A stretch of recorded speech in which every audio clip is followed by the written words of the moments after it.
Hello and welcome to Geek Addicts, the pop culture podcast where we only get 15 minutes to break everything down or we'll spontaneously combust. My name is Matt. With me is podcast aficionado Bill Barber. How's it going, Bill? Podcast aficionado is fun because this is my second podcast of 3 today. So Yeah. I'm doing okay. It's been a month. Yeah. So it's been a couple weeks since we've recorded, Bill. What have you been up to? I went to Wisconsin. Yeah, how's that? Oh, it was fun. I got to see cars go fast. Cargo room? Pretty much. It was 96 degrees. Fuck that. In northern Wisconsin, so that was interesting. Yeah, flying. Not a big fan of flying, but the trip was good. Yeah, the area was beautiful. Hung out with my mom, and I got home. that's cool. Very nice. Other than that, mostly just kind of keeping up with stuff. I gotcha. We'll be doing a whole lot of keeping up pretty soon. There's a lot of shows are coming back. Yeah. Like within the next 2 weeks. Actually, by the time this episode comes out, a lot of them will be back already. Yeah, I know Kaiju number 8 is the big one I'm waiting on. That's next Wednesday or Thursday, right? I think so. I'm not sure if the dub's right away though or not. So probably not. Although I think with because Dr. Stone also comes back very soon, and I believe that's a simuldub, so we'll be getting that at the same time. So that's good. But yeah, what we're getting what Don to Don, Sakamoto Days, Kaiju, Vending Machine, Dress Up Darling. I feel like I'm missing one or two, but yeah, there's a lot of stuff coming back. Yeah, gonna have my my Annie list is gonna end up getting a bunch of ongoings again. Right now, I'm currently sitting at 3, although one of them is indefinitely on hold because it's Baruto, and that's I need to be in the mood for that. Yeah, you can't force yourself with that one. We got Apothecary, which is almost done, but they keep skipping weeks, so it's probably going to take longer than we expected. I was very upset last week when that happened. Especially since they skipped a week, we got one, and then they skipped another week. You gotta be fucking kidding me. I thought they skipped this week too, but it just updated for me, so I was like, "Oh, good." So I gotta watch that. Yeah, later. I saw it a couple days ago, or either yesterday, the day before. I don't remember. But I haven't had a chance to. I'll probably watch it tomorrow. Yeah, I'll watch it either later tonight or probably tomorrow. Speaking of anime, though, I've actually been catching up. I'm at like 37 now, which it's pennies compared to you and Alex's war, but like, hey, that's for me, that's pretty good. Yeah, she's I don't think I've gotten like an exact number, but I know she's creeping up. She's not already past me. She might have already passed me. She hasn't. I won't tell you where she is, but I know she has not yet. I'm very curious where this battle is going to end up. Well, I did watch some more movies last week, so I did get a little bump. And once all these ongoings start, like I see that the thing is when I have an ongoing, I just count that as a watch because as soon as it ends, I'll be caught up. So yeah, the way I do work with ongoings is I'll put them at the end of my list, and then once they finish, then I'll put stuff after them. But yeah, it's pretty. It's been pretty good. What did I finish? I mentioned. Did I talk about? I watched. My Senpai is Annoying last week, or did I not mention that one? Well, we haven't recorded for 2 weeks, so I don't know if you were even watching it at that point. I was, because it was 2 weeks ago. I might not have mentioned that one yet. I watched it was a short 12-hour called My Senpai is Annoying. It was a very lighthearted anime. It was fun. The characters are kind of it's very sad when the main couple is less interesting than the side couple, but well, that's kind of how I felt about Community Todoke. So yeah, but at least that one goes somewhere. In this one straight up just doesn't like at all. That's apparently even in the manga, it like doesn't go anywhere, and it ends up it doesn't even it like ends with like a time skip, and it's just like, oh yeah, they're just married now. It's like, oh cool, I guess. I'm still working on my Inuyasha watch through. I'm nice. about midway through what Netflix classifies as season 4. So I'm coming up on episode 100. I did double check for you. I don't think the final season is on Netflix, so you're gonna have to figure something. Oh no, out there. no. Final act is on there. Or do you mean the final act of The regular? So there's a season missing. Season 7 is missing because I did actually check the episode counts. Okay, I have it on my hard drive. It's fine. Okay. I've been watching on Netflix mostly because downloads on Netflix take up less space than my actual downloads, and yes. B, I do have a few missing episodes just from corrupted files. So Gotcha. It was just to keep it consistent, but I'm pretty sure those were all towards the beginning, so I should be okay. Yeah. I mean, the full series is on Hulu regardless, but so what arc are you on right now? I think I forget what they're called, but that little like troop of like 7 guys, I'm pretty sure that's going to start soon. The Band of 7. I'm like right before I'm almost at the point where you're supposed to watch the second movie. So I'm at like episode 90 or so. Okay. I'm trying to remember what just happened. I'm pretty sure I just went through a bunch of filler shit, but I'm also not sure what's filler, what's not, so I'm not sure. I'm like 95% positive that Panther Demon stuff is filler. I don't remember. I'll have to double check. But I saw that. Does he have the red sword? Yes. Okay, so yes, he has the red Saiga. Also, I want to point out that I find it really funny that like we get through like 70 episodes of the show before they're like, oh, by the way, Tensaiga has a special ability where it steals powers from people it kills. It's just like, all right, where's all its crazy powers? Because it's killed a lot of fucking demons up to this point. Well, it only learned significant powers because I mean, we've seen some significant shit. I don't know. Cutting off Sashoru's arm should have got him something. Well, I think it has to absorb the power. I guess if it doesn't absorb it, it doesn't. I don't know. The way it's described is it has to drink their blood, and I'm pretty sure cutting somebody's arm off classifies. But whatever. Rumiko didn't write it. She hadn't thought about like, oh, he didn't think of that idea until later. He needs more powers, but everything is based on his sword. How do I make this happen? Yeah, that's fun though. Yeah. The Band of 7 is very much either like it or don't like it, so I'm curious to see what your thoughts are. Well, I mean, I've watched it before. It was years ago though, so I don't remember a ton. I feel like I remember it going on longer than I wanted it to. Well, I won't spoil anything, but the ending kind of, I won't say anything, but I'll just say the ending is arguably the reason I think why most people don't like it, but that's fair. Also, so one of the episode we released last, we were talking about Inuyasha, like filler stuff. And you had said the thing about like the puppet Kagome and the puppet Inuyasha. So is all of the Dark Priestess shit filler? Like her as a character and everything around her, is that all filler? I think that was during the Dark Priestess stuff. I think so. She might still be a character. I'll have to double check. I think she might be a character, but all of her her lackeys definitely don't exist. The puppets definitely don't. I'll have to double check on that. I was just curious because that was one of those arcs that always stood out to me. Like I always remembered that arc. And that's why Inuyasha filler is so interesting because a lot of people don't even realize it's filler until they read the manga. Yeah. Like anything at the school is general, like towards like the later part of the series is most of the time filler. I love that whenever Kagome is back home, her and her friends just hang out at McDonald's. Yes, and they shit on Inuyasha the entire time until they meet him, and then they're like, "He's hot." She's like, "Okay, Kagome, we get it now." Yeah. I mean, they're the true villains of the series, as far as I'm concerned. Fair. Speaking of Inuyasha, though, Yashahime, the manga, ended a few days ago. How long is it? 9 volumes. That's not too bad. No, I mean we only have 6 in America at the moment that have been officially localized, but the series has officially concluded as of now. I don't know what's going to go on with that any farther, but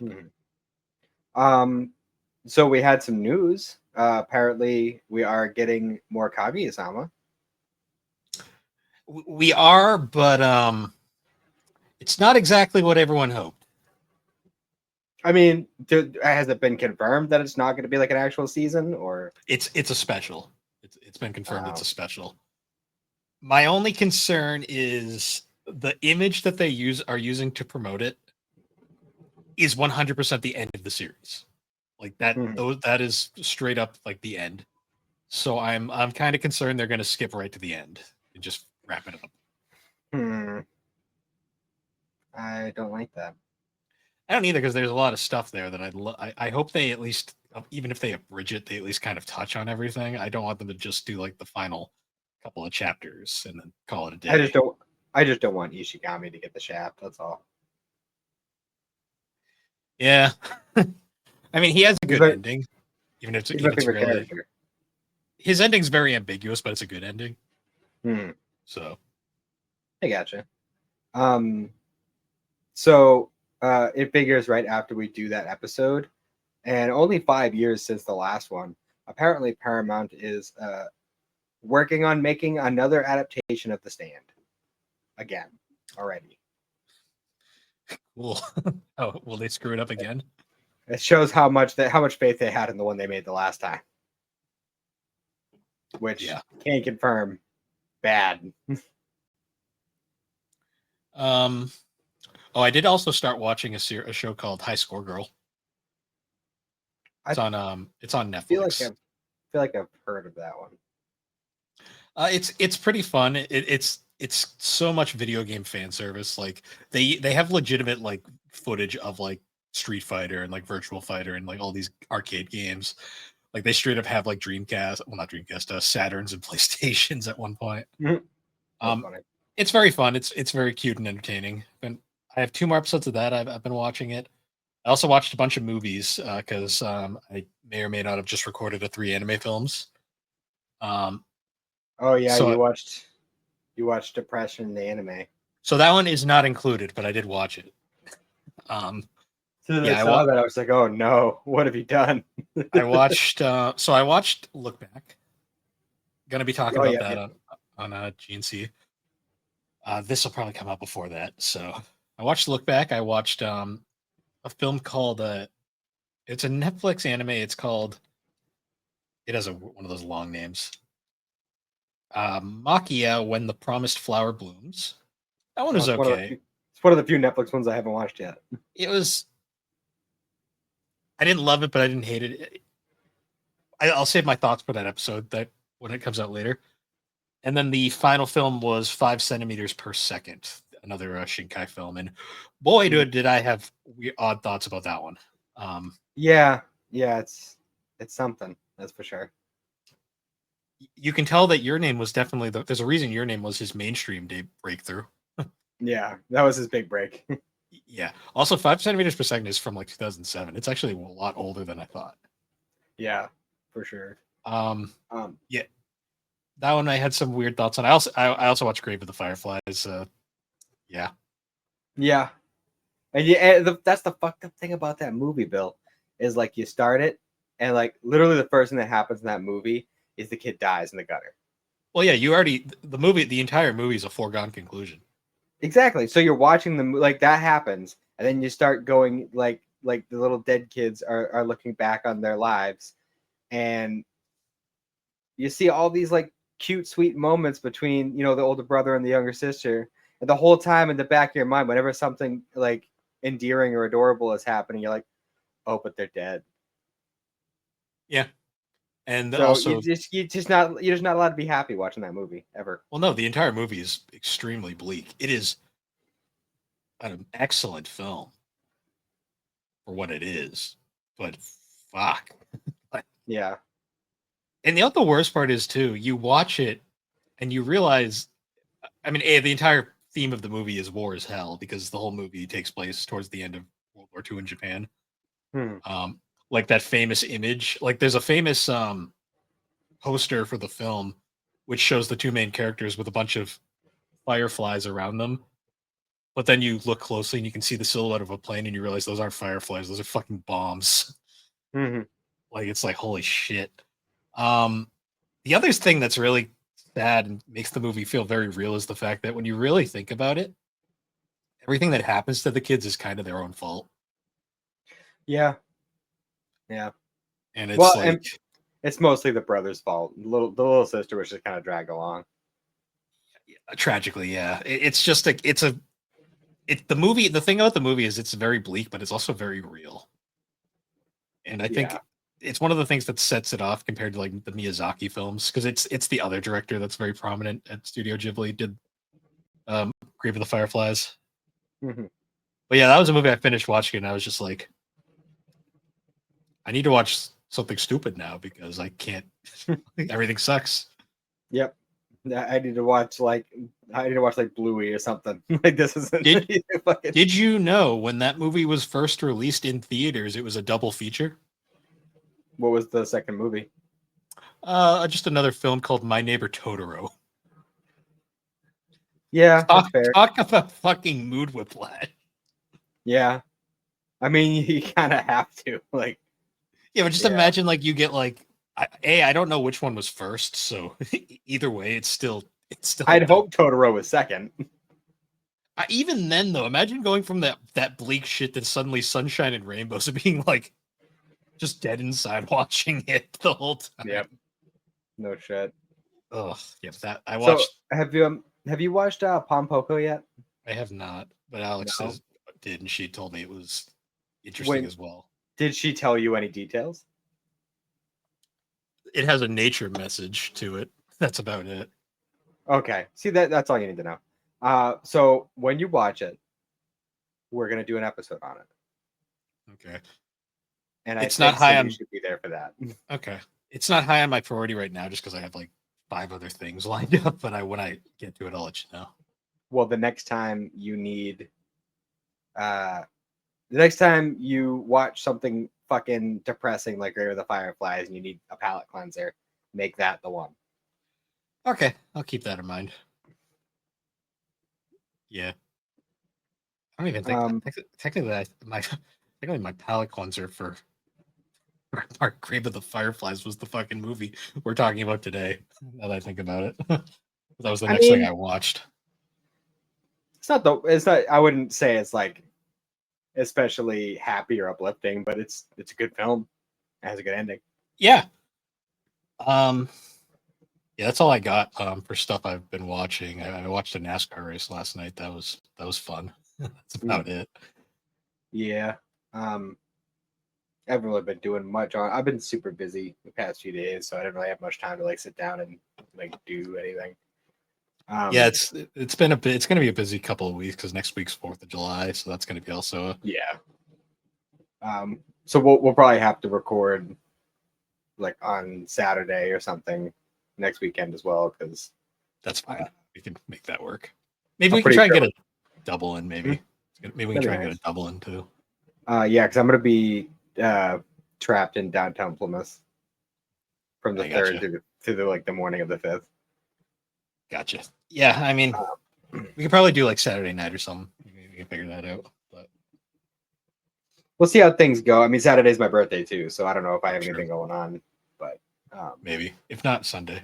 If not Sunday. Well, I mean, we could definitely do at least one. I'm saying I don't know about a double, but we'll see. Okay. Gotcha. I also I started. It was kind of just a casual rewatch, but I started rewatching Cowboy Bebop because it's been too long. It's one of those ones that you can always just throw on, and it's a good show to just have on. Yeah, it's a good. You don't really have to pay attention because you just know it kind of shows. But it's one of those things where like the art really fucking holds up, and just like the music, the tone of it all, like there's a reason why it's considered one of the greats. Yeah, no, it's held up. I don't know if it's still considered the greatest dub of all time anymore, but it's definitely like the first one that people have really took serious. Yeah, well, that's the thing, is dubbing is being taken a lot more seriously nowadays. We've had so many great dubs. I still think it's wonderfully solid. I mean, it's an S tier, especially for its time. Especially it's an S tier, yeah. It's an S tier dub. It's just dubbing has come so far since then. Oh yeah, big time. I mean, fucking look at like some of the voice acting we get in things like Solo Leveling and oh yeah, because like fucking what's his name? Alex Lee. Alex Lee. Yeah. Like he fucking. I've seen a couple of videos of him in the booth recording his lines, and it's intense. He also like ad-libbed so many fucking lines in that show. And then like obviously Attack on Titan, Fullmetal Alchemist. Yeah. Yeah, it's been a lot of quality shit. Even something like Blue Lock has an incredible dub. Yeah. No, dubbing's come so far. It's come so far. But I guess I don't have anything else to add if we want to jump into our topic for this week. Yeah. So this week we're going back into live action anime films. This one we kind of had to do next just because of the last film we talked about. We are doing the third Rurouni Kenshin live action film, which is a direct follow up to the second one, which was the last one we covered. So we kind of had to. We couldn't just let it sit for that long. We had to really jump into it. We couldn't let a year and a half go by, like the gap between the first and second. Poor Karu was in the fucking ocean. We had to save her. Yeah, right. Even though we didn't see her until like halfway through the film, and then she was just kind of in a bed. I fucking Karu got the raw end of the deal in this movie. That's for sure. Like a lot of people did. Because this film does a lot better than. Because I remember I had thought like the previous film handled Karu's like depression a lot better than the original anime did. Yeah, the original anime, I was like, God damn it! But yeah, well, the second, I mean, I had my problems with the second movie, and I made that very clear when we did the last episode. But I will say that while I still have issues with some of the decisions they made, this next movie that we're talking about today kind of like wrapped up a lot of the stuff I wasn't crazy on in a way that I found satisfying. So, I mean, while things are still very different, and a lot of characters got the shafts. I think looking at it on its own, it concludes very neatly for the most part. So the film we're talking about is Rurouni Kenshin: The Legend Ends, or Rurouni Kenshin 3, as it's listed on Netflix. Thank God all 5 of them are on Netflix now, because that was really annoying for a while there. That was one of the main reasons why we didn't do it for so long. Yeah, because 2 and 3 were just missing. Yeah, I mean, we did want to just kind of spread it out and not just do the same thing for weeks and weeks, but like a big part of it was just because it wasn't available. True. Because, I mean, I still think out of all the live actions we've done, I still think the first Rurouni Kenshin film might still be the best one. Yeah. I just say that's when you're looking at it in terms of, is this a good movie and does it stand on its own without prior knowledge? Like, obviously it did well enough because it got you to watch the original 90s anime. So yeah, it was intriguing. That's what I will say. Yeah, this movie though, it literally is a direct follow-up to the end of Kyoto Inferno, or Disco Inferno, as I kept calling it in the previous episode. We're kind of right at the end where because the previous movie changed up the whole thing where Kaoru gets kidnapped, which didn't happen in the manga or the original anime. Yeah. And she gets thrown in the ocean, and then Kenshin also gets thrown in the ocean, and they both wash up on strange shores. And Kenshin is found by his master, which, surprise, we knew he was coming at some point. Yes. Chris Sabat. Yep, they're Chris Sabat sighting. I heard that voice. I went, there he is. It figures that they'd give him the master role too. I mean, it's perfectly in character for him. Yep. So in terms of adapting the source material, it's fairly, like the previous 2 films, it's fairly accurate, but it does take liberties in places. Yeah, it's the training arc happening when it does alone is a big liberty because it was all supposed to happen before like the Kyoto Inferno happened. Yeah, because I guess pacing wise, they wanted to they needed something to happen in the third film, because one of my gripes with this film, it's also, I think a lot of it has to do with the fact that they made these both the second film and the third film at the same time. They were kind of splitting their resources between the 2. Yeah. One of my biggest issues with this film in particular is there is a lot of points where, like, I think this film is too long, for starters. Yeah, it's like 2.5 hours long. Yeah, it's which was the second one that long? I don't remember. I don't think it was quite. I think it was like 2. I think the first and the second were both like 2. Yeah. I feel like because there is a lot of points in this film where you're just sitting there, you're like, I was literally like, get on with it. It's like nothing is happening. Yeah, well, I mean, the training arc went on for a bit. Well, what would happen was they do the training stuff, and then they cut to like, where's Karu? Karu, oh, she washed up on shore. Sanosuke is gonna scream in a hospital for 5 minutes. Yeah, actually, they bring that up, like that whole scene where, like I don't know, like Kaoru had been in the hospital for a bit, and Yahiko's just having like a moment where he's just like super pissy about whatever, and like he's like yelling at Sanosuke, just like, go watch Kaoru or whatever, and he like goes into the hospital and sits down at her bed, and it's just kind of staring off into space, and he's just like, wait a minute, she's not here. He just like freaks out. That was a funny scene because it's very in character for Sanosuke. Speaking of Yahiko, he fucking does nothing in this movie. Yeah, he really was just relegated to the stupid I'm here fanboy character. I get one line, basically. Yeah, which Like, kind of sucks because Yahiko like actually did have like a lot of character development throughout the series. He did. I will say he wasn't super involved with this arc in the anime either, but he still did more than he does. He took out one of the 10 swords in the anime. Yeah, he did. He did do that by coppering a Heitan Mitsurugi move. True. Yeah, Karu spends most of this movie in a hospital bed, and then she kind of just shows up at the end, and she's just there. Doesn't do much. Sanosuke has some good moments. But he still kind of got the shaft. He didn't get his training arc. He still got to fight the monk, but he had no connection to him. He just like literally just like, there he is. I'll fight you. Hell, Megumi had like more fucking to do in this movie than like most people did. Yeah, and apparently because in the last one, didn't she show up to treat the old guy after Aoshi fucked him up? Yeah. And then the next time we see her is when Kenshin gets back to Tokyo. Yeah, she's just back at the dojo now. She's just already there. Yeah. I mean, I will say that was one of the best scenes in the movie because one thing I will still say is the fight choreography in these films is fucking amazing. It's incredible. Like, honestly. Like the scene where all the soldiers come after Kenshin in the dojo and Megumi's like, you'll have to go through me. And Kenshin's like, okay, you go behind me now because you're going to get killed. Like him like moving around with her to keep her out of harm's way. And then having like just like how casually he was dodging all the sticks throughout that scene. I love that whole sequence. I just love how he like kind of like moves her behind him and then he eventually just backs away and he's like, all right, you get behind there. He's like, you stand over there now. Stay out of the way. Unfortunately, I don't like the way that fight ends, but they needed a reason for him to get captured so they could do the big fake out execution scene later.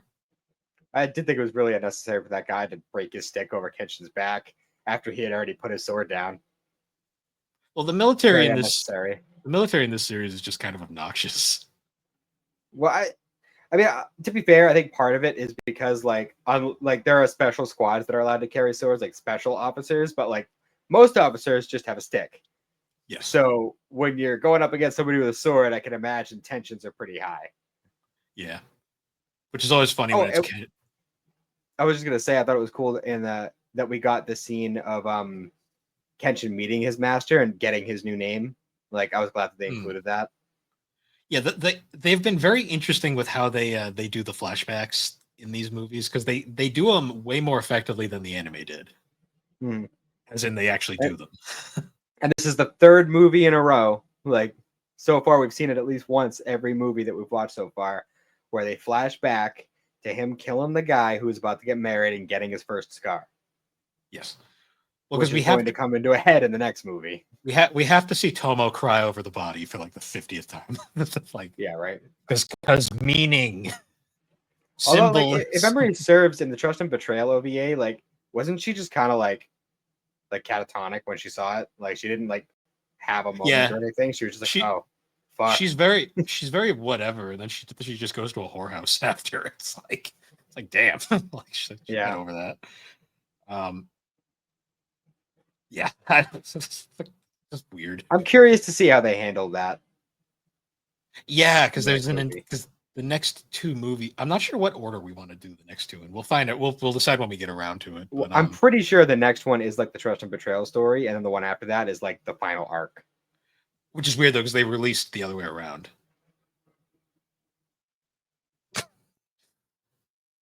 Are you sure?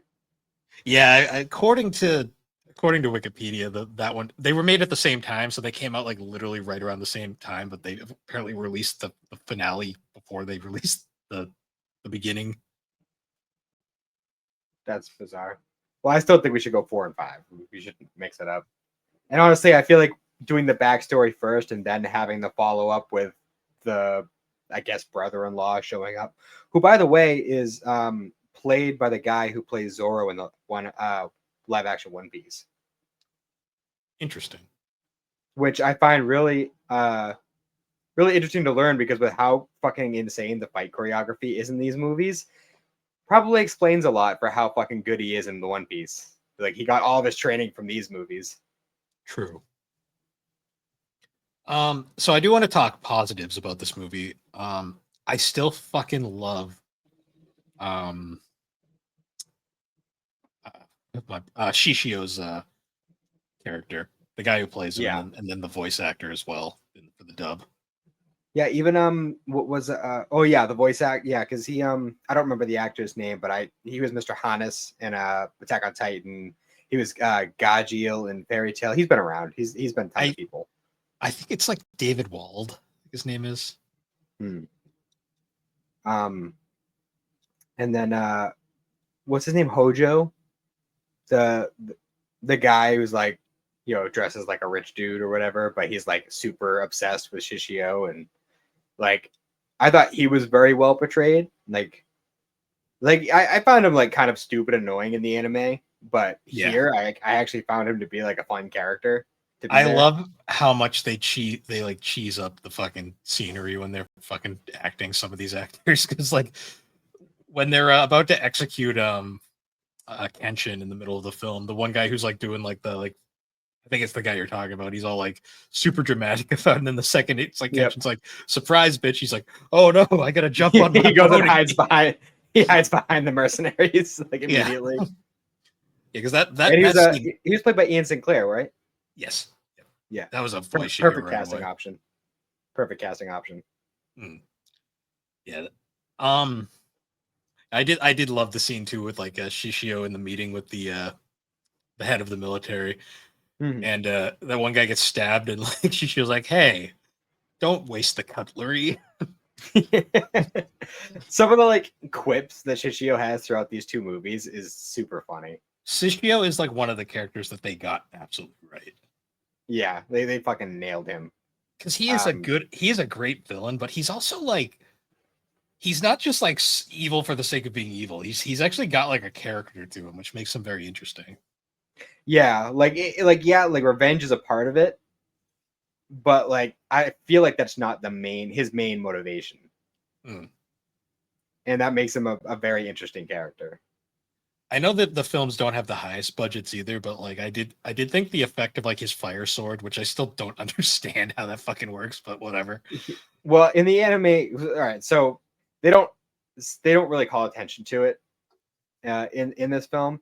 In the anime, they explain it. So basically, his sword is serrated very finely, and the explanation for why he can make fire with it is because when he cuts people with his serrated blade, their body fat gets stuck in the sword, and then when he strikes with his sword, it like makes the fat ignite, and that's like supposed. And I think his gloves are like made out of a special material to make that happen. I'm not 100% sure on that bit, but like it's mostly probably anime bullshit, but like it's interesting. It super is, especially since in this film, like there are points where he's just swinging it through the air. It doesn't hit anything, but it just ignites. It looks cool, damn it! It looks cool. Yeah, it does. It does. But yeah. I did think the final fight with Shishio was very well done. Like, Oh yeah, the especially final group fight with everybody showing up all at once. Like, and I love when goddamn Sanosuke shows up. He's just like, "Who the fuck are you?" Sanosuke gets fucked up in this fight. Like, holy Oh shit! yeah, Like, oh, did big that? time. What was the shit he poured on him that just made it worse? I was like, what? I'm like, what the hell is he The what doing now? there? There's a point where he like dumps a bunch of shit all over him, and he also is like, ah. I'm like, what was the point of that? Like, you just Well, made it he did that worse. because the monk guy had him in a chokehold and he was trying to slip out. Gotcha, So gotcha, he dumped it on himself so it'd be easier for him to slip through the grip. gotcha. Because I was like, what? I was Right like, what is before he? he tickled him. Yeah, yeah.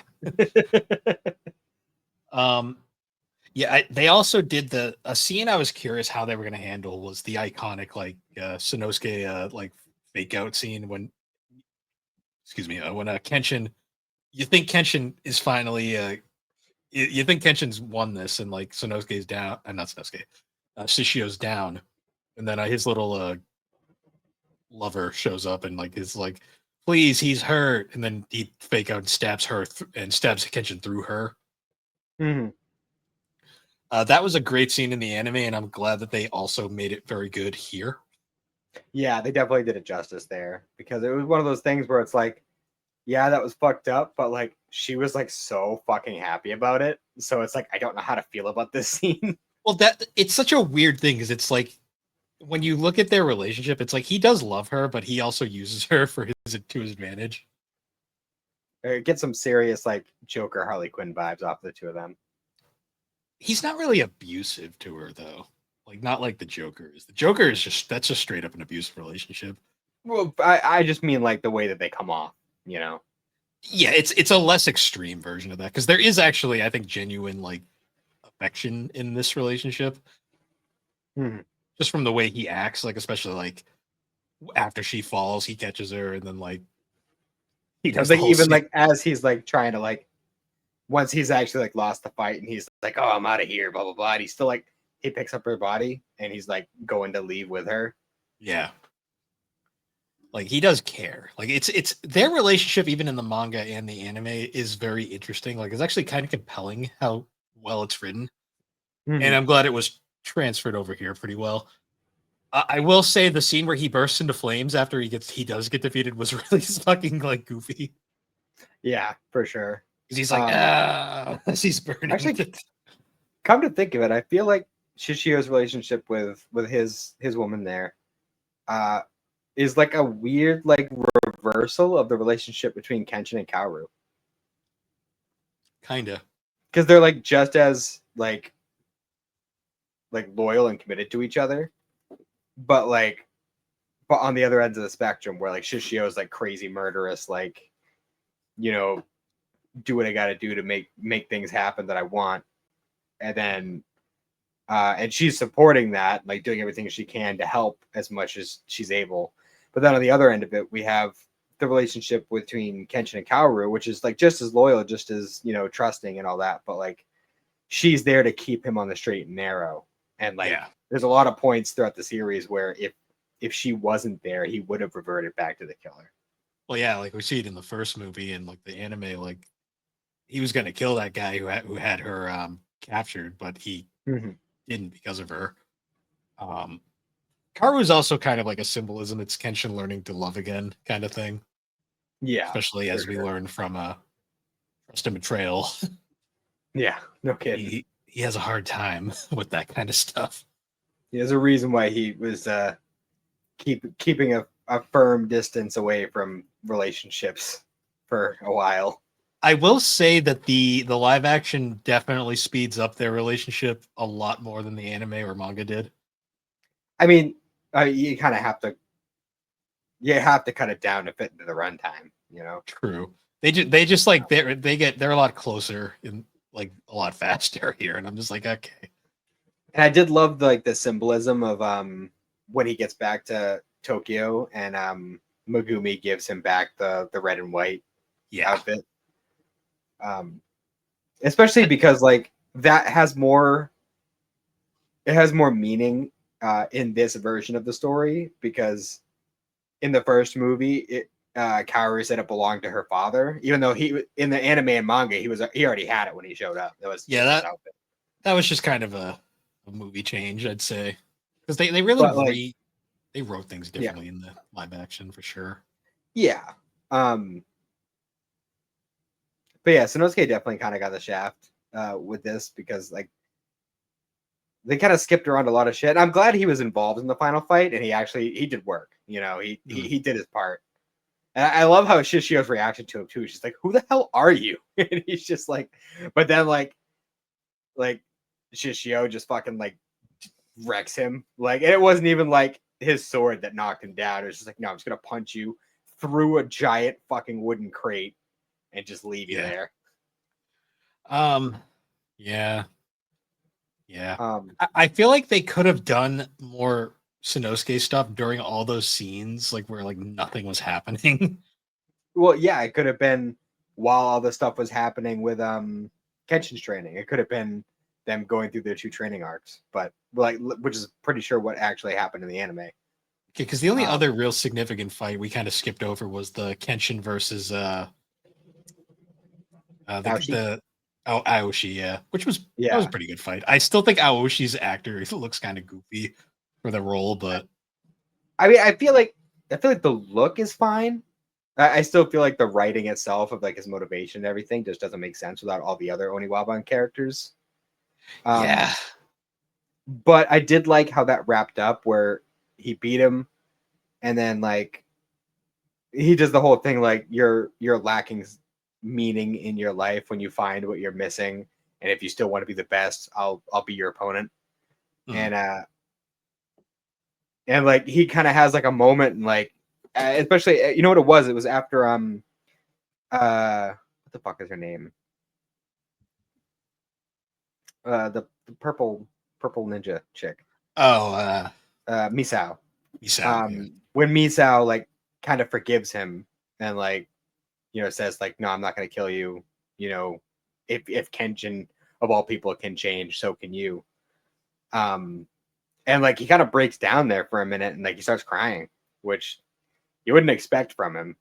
yeah, But because that really doesn't happen in anything else. But yeah, he's a very contained, closed off kind of person. He keeps his emotions in check most of the time. I was gonna say, I already forgot her name. Misao?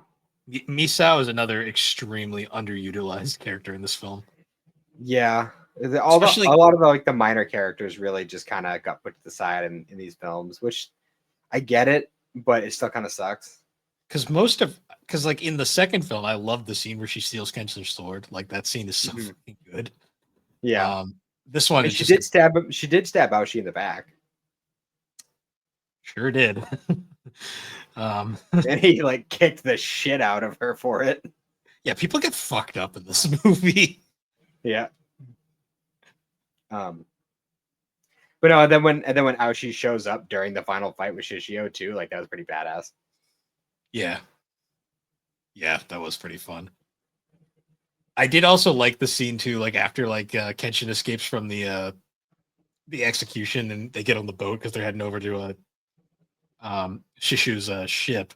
You got Kaoru like Yakio and the gang are they're like running around. They're like, "Where's Kenshin?" So it just kind Yeah. of peers off to the boat. It's like, oh, he already left. And I realized during this last watch, because I watched it this morning, how the fuck did Saito and Aoshi get to the boat? Because I only saw the one dinghy that they took. That it was a bunch of police officers rowing, and it was just Kenshin and Sanosuke and nobody else. Saito was fighting the blind dude. Actually, no, I shouldn't say that because he didn't fight the blind dude. He killed him in one hit, which was Yeah, because the so blind dude was supposed to be like one of the biggest, baddest fucking dudes in the anime, and he literally was beaten one hit in here, um, yeah. which was ridiculous. They probably because they don't show it. It's probably implied they found another boat or something. I guess. I mean, at first I was like, well, maybe they swam, but when uh when we see Saito on the boat for the first time, first of all, he's completely dry, and second of all, he's smoking a cigarette. So Yeah, if he had swum, there's no way the cigarettes would have made it. yeah. I mean, I guess there had to be another one, but they didn't show it. So It's implied that's they arrived. That's all we know. Um, yeah. Other than that, though, like thinking about it, this was a very. It's one of those cases where it's like I get why they split them in two, but I don't think they managed what they split between the two movies very well. Yeah, well, it's like we mentioned last time. Like there are definitely some things in the second one that should have been in the first one, and vice versa. They should have flip flopped it around a little bit. I mean, we say this, we're not filmmakers. We don't, I'm sure it's difficult enough just adapting something in a way that makes sense. Obviously, it has to be difficult to some degree, considering how few good ones there are. These ones being the exceptions to that, like definitely far and away some of the best ones. I mean, Um, this is my least favorite of the three we've watched so far, but I still think that even this movie is better than like all the live actions we've covered.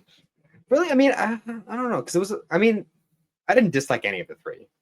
Just say that first Well, and foremost. I don't dislike this movie. I just think it's the weakest of the three. Well, in a lot of ways, I feel like. I mean, I guess maybe, but maybe only if we watch the second and the third back to back, because a lot of the problems from the second one were fixed with this one. See, my problem is though, like the second one, I was at least like thoroughly engaged the entire way through. This one, there was so many moments where I was just like, "Get on with it, please." This one was all training and action. There was too many moments in this movie where there was just nothing happening, and I think that was kind of the problem. Yeah, that's fair. That's fair. I did like a lot of like the little back and forths between Kenshin and the Master. Mm. Yeah, they had some great character moments there. They had some great dialogue. I just felt like it was too stretched out. Like that's my thing. I feel like this movie's too bloated. And I love how Misao shows up to tell him that, like, well, first of all, that they found Kaoru and that Kenshin was wanted. But like, she shows up and he's like, "How did you find me?" She's, "Don't worry about it. Anyways, I just did. Shut up." I still can't get over that scene with Sanosuke in the hospital and he's like, Kaoru. They're like, "Sir, if there's patients trying to sleep," he's like, "Oh, I'm sorry," and starts immediately screaming again. "This is a hospital, sir." He's like, sorry. And then he gets the car and he's like, "Kaoru, are you awake?" And she's clearly asleep. And it's like, yep. It's like, oh, jeez. Too funny. But I mean, all in all, like, I still think this is a solid film. I mean, this thing is like, we haven't gone very far, like time wise in this episode, but I mean, I feel like we've mostly covered everything. And that's the thing. It isn't to say that, like, well, I'll say it's not the way that, like, say, The Girl from the Other Side was. Like, it's not like, oh, this is just pretty and there's nothing else to say. It's just that, like, really, this movie is just wrapping up all the threads that were made in the first of the two, which mostly is just action. Yeah. Oh, also, the old guy died in this version. Yeah, he did. Which is a bummer, because I liked him. He's a lot goofier in the anime, but still. Most characters are goofier in the original anime. True. This is true. Did we hear so Kenshin weird. say Odo at all? No. Kenshin was very serious in this movie. I mean, I can understand why. I mean, he's generally more serious in the live action than he is in the anime in general. I mean, the 96 anime, he is overly comic at times. Mm-hmm. This one, he's a lot more grounded. I haven't watched the new one, so I don't know how they handle it there yet. But it's pretty much an even split. You know, he's serious when he's supposed to be, but for the most part, he's just, just Kenshin doing his Kenshin thing. Yeah, not his 90s, but the 96, he was very much like the butt of many jokes, which is really weird for the main character, but it was the style at the time, for sure. Because it's really weird because like in the 96 anime, they made Kaoru like overly slapsticky because that was just funny back then, and Kenshin was like he was almost like the pathetic goofball half the time. In this one, they make them a lot more serious, which, to be honest, probably works more for like the source material. But yeah, well, I mean, it's a serious situation, I am still a little upset that we didn't get any more of the guy with all the swords. Yeah, I liked him. I know he doesn't show up in the anime either, but like, I mean, considering we cut so many other people short, and like he actually had like a good sequence of events in the previous movie. Like, I was kind of hoping he'd pop back up, but no such luck.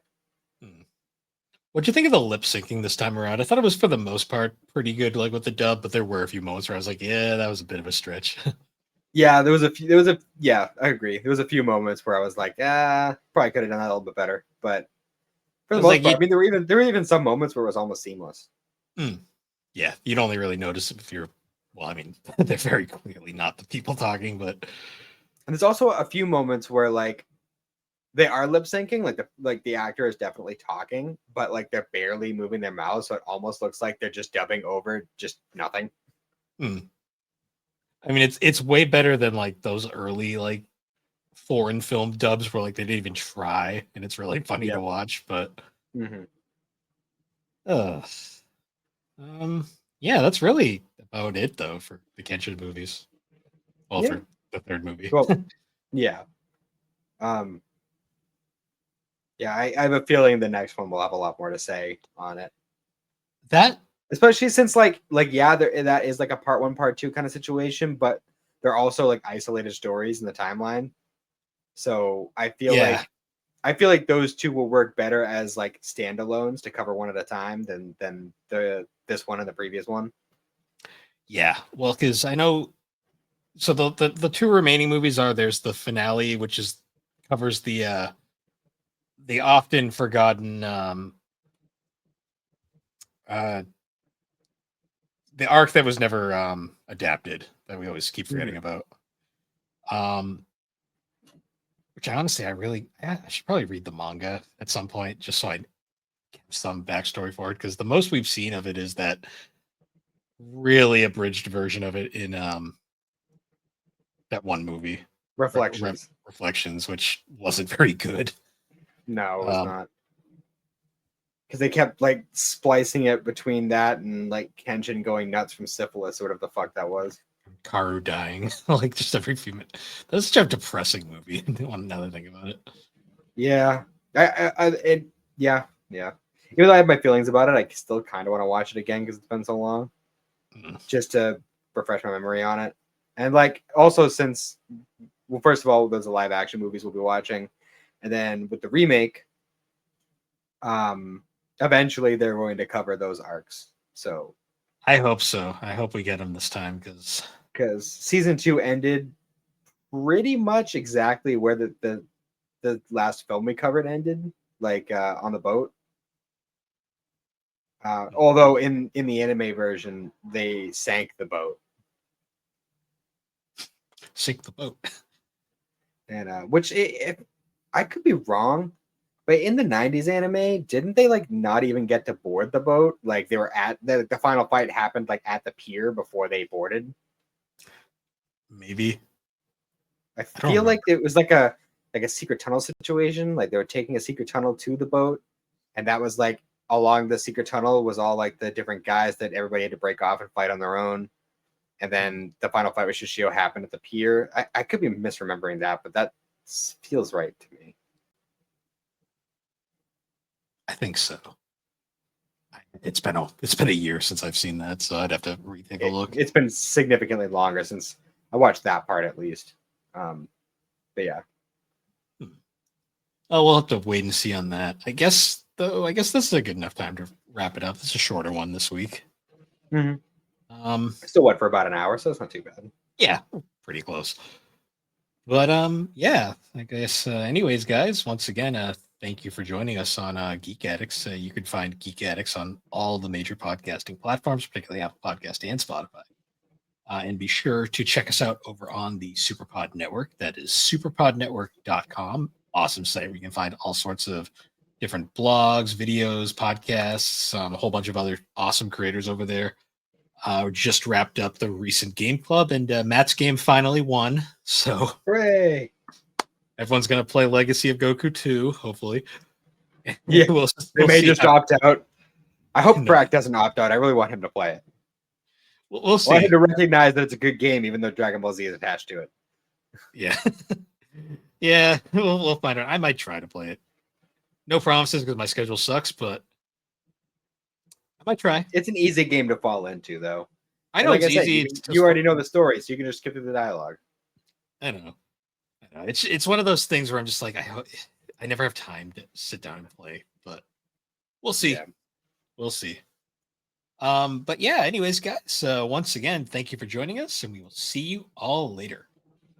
Have a good one.